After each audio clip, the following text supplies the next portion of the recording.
Hello guys, আসসালামু আলাইকুম। This is Araf and welcome to Araf blogs. So guys, আজকে আমরা চলে এসেছি আমাদের বাসার পাশে ফার্ম, অর্থাৎ এই ফার্মে আমরা মুরগি লালন পালন করে থাকি। এই যে তোমরা দেখতে পাচ্ছ মুরগি।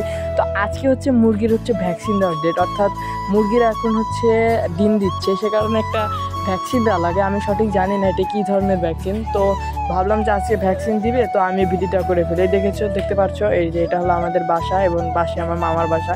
তো আমরা দোতলা থেকে নিচে চলে এসেছি এবং দেখতে পাচ্ছ মুরগিটা বের করার চেষ্টা করছি। তো ভিতরে দেখতে পাচ্ছ এখানে আমার নানি এই মুরগিগুলোকে তারা বের করে দিবে, এবং পাশে ওই যে দেখতে পাচ্ছ আমার খালু ইঞ্জেকশন দিয়ে ভিতরে মেডিসিনটা ইনপুট করবে। তো এই কারণে আমার খালু বাইরে রয়েছে এবং দেখতে পাচ্ছ এখানে আমার নানিরা মুরগি বের করার কাজ করছে। এখানে বেশি দেখানো যাচ্ছে না, অর্থাৎ আমি যদি এখন ঢুকতে যাই তাহলে অনেকগুলো মুরগি বের হয়ে যাবে, পরে এগুলোকে আর ধরা সম্ভব হবে না। তো এই কারণে আমি বাইরে থেকে তোমাদেরকে দেখানোর চেষ্টা করছি।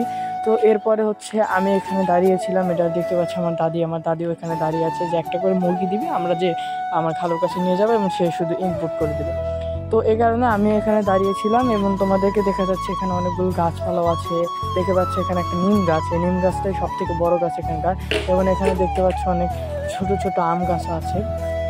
তো এরপরে দেখলাম যে এই যে এখানে একটা ছোটা মুরগি। তো এরপরে আমরা আবার এখানে চলে এলাম, দেখতে পাচ্ছ আমার দাদি দুইটা মুরগি ধরে ফেলেছে। তো বললাম যে আমাকেও একটা মুরগি দাও, তো আমি একটা মুরগি হাতে নিয়ে নিলাম।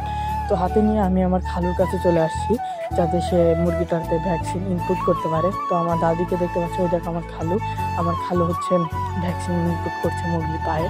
তো মুরগির পায়ে ভ্যাকসিন ইনপুট, এই ভ্যাকসিনটা মুরগির দীর্ঘায়ু বা ডিম যাতে ভালো হয় বা প্রজনন ক্ষমতা যাতে ভালো হয়, এর কারণে হয়তো বা দেওয়া হয়, বা কী কারণে হচ্ছে আমি সঠিক একটা জানি না।